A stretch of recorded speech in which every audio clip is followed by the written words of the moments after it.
Fan films are kind of stuck in this weird purgatory that prevents me from looking at them as objectively good films. There are a few exceptions like City of Scars, the first episode of Star Wars Theater's Vader series, but this is often the crux of the issue.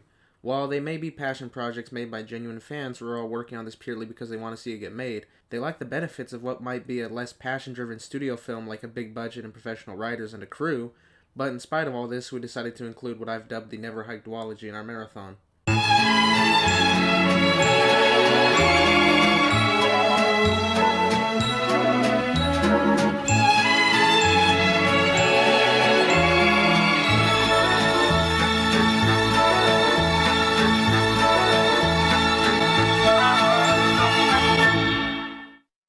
So I think I opened by setting a low enough bar to subvert your expectations, but I'd like to state early on that after watching these two movies, they are officially part of the Friday the 13th canon in my eyes.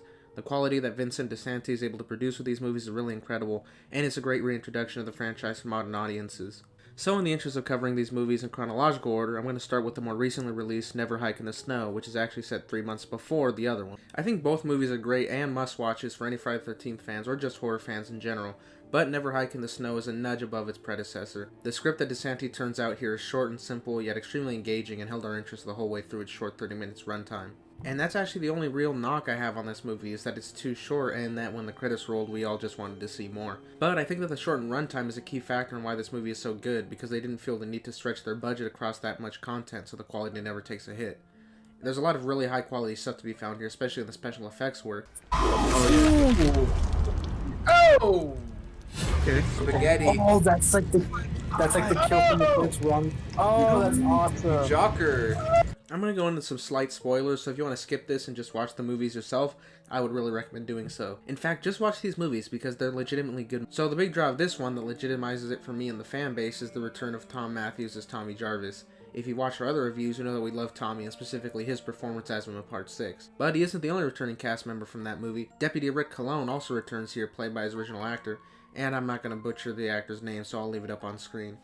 It's great seeing him again, and even brings back his ridiculous laser sight revolver with him. The people behind this movie are very clearly dedicated to the fans and delivering a project that the fan base will like by not only bringing back actors and characters, but incorporating a found footage style, and even setting this entry in the snow, which both have been requests for years.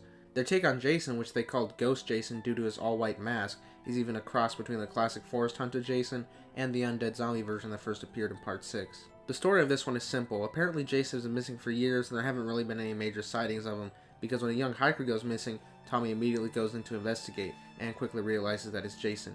He tries to warn the young deputy, but Rick Cologne is now the police chief and is trying to keep Jason a myth, which kind of carries over from his character in Part 6. We get some cool stuff exploring Jason's mind and psychology before the deputy manages to find his hiding space at Camp Crystal Lake. It's not a GIF. I don't care. Young Mrs. Voorhees. Bruh, it's a... What would you even call this? A young, attractive Mrs. Voorhees, if I was like, Nah, dude. This is like...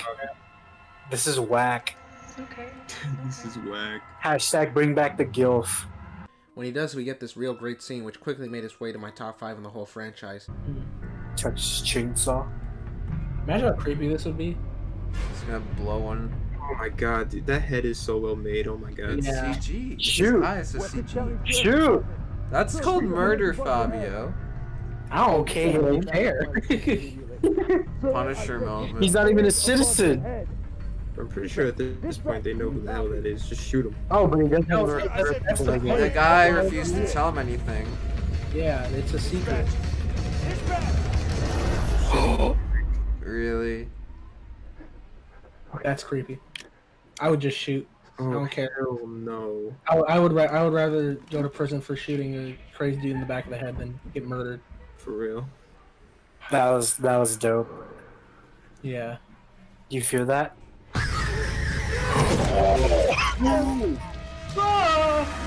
Bruh. The deputy dies and Jason smashes the body cam. Then it ends. Because he was trying to fire him. It's Like, over. that's it? Oh, is that it? Oh, What? I need more. Yeah. I mean, it got me hooked, but that was so short. I know. I It felt feels like like an episode. yeah. Shit, dude.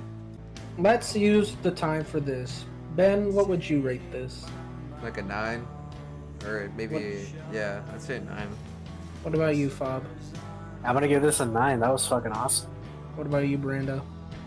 Yeah, I think a 9. I think it just, the time holds it back a little bit. Yeah, I think it's a 9 too. I actually think this might be the most high quality thing to come out of the franchise. Oh yeah, for sure. This was awesome.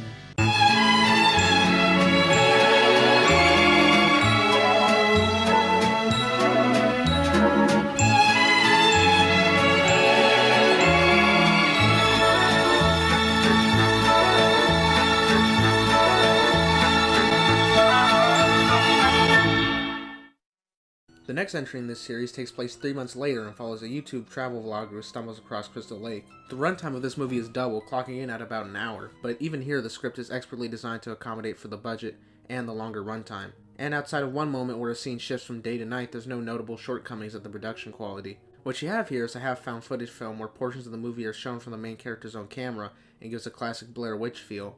Whenever the movie isn't in found footage mode, the cinematography and directing are all top notch, with DeSantis' work really shining here. When talking about the last movie, I forgot to mention that the director also does all the stunt work here for Jason, and he really does a great job. There's a few moments throughout the movie where the protagonist has to try to fight off Jason to survive, and the stunt work here is just incredible. The guy gets tossed out a window, chokeslammed through a table, and he even smashes a chair over Jason like it's WWE. Bruh. Oh! Oh, that was cool. My God. Damn. He choke slammed him.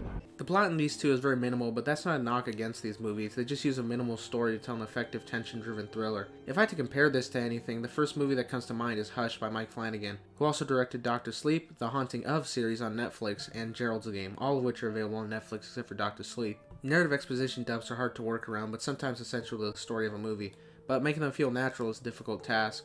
This movie has one early on when the lead character finds Camp Crystal Lake, but uses the nature of the story to give an organic reason for him to drop all the backstory.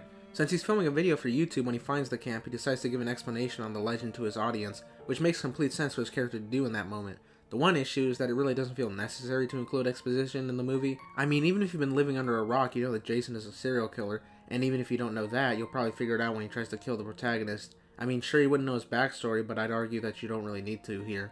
But that's just a nitpick because there really isn't much to criticize about this movie, but I have to say something. I also mentioned that the script adapts for a modern horror audience, and it really does that well. There's some trippy horror hallucination segments which feel like a modernization of the dream sequence at the end of the first 4 Friday movies, but with much more directional flair. So at the end of the movie, the protagonist is saved by some EMTs, one of which is Tommy Jarvis, who recognizes that Jason is responsible for this, since he respected his return in the previous movie. After Jason kills the other EMTs, Tommy gets in the ambulance and speeds off with the survivor, and the film ends with a shot of Jason slowly stalking after the both of them. I enjoyed that. That was good. I liked it. I thought it was thought it was pretty awesome. It was cool seeing Tommy back. I like this so much. I'll probably watch this BTS tomorrow. Yeah, that was good. It looked really good throughout the whole thing. I liked the kill, that head crushing kill was pretty. That was good effects. That was really cool. Yeah, the production value on this was really good. I'm very impressed. Yeah, I mean, it looked better than most of the movies. Fabio, what do you rate this? I give it a solid 8. Ben? Like for a fan film, like a 10, but for my personal rating, probably like a 7.5. Brando? Yeah, probably around an 8. Yeah, I'm gonna have to agree with Fabio. I think it's and Brandon. I think it's an 8. But for a fan film, I do think it's like a 10. Oh yeah, this is Yeah. one of the best fan films I've definitely seen. Yeah. Like that was impressive for what it was. Like, oh my, yeah. It looked good. really good throughout the whole thing. It didn't really ever look like really cheap or anything like that. No, it didn't. So yeah, these movies are pretty great. And if you're ever planning a Friday the 13th rewatch, I can't stress enough that these need to be part of your marathon. But with that said, we are pretty much done here. As always, I'm going to ask you to leave a like, but this time I'm doing it at knife point, so you better leave a like on the video before things get nasty. And hit subscribe while you're at it too.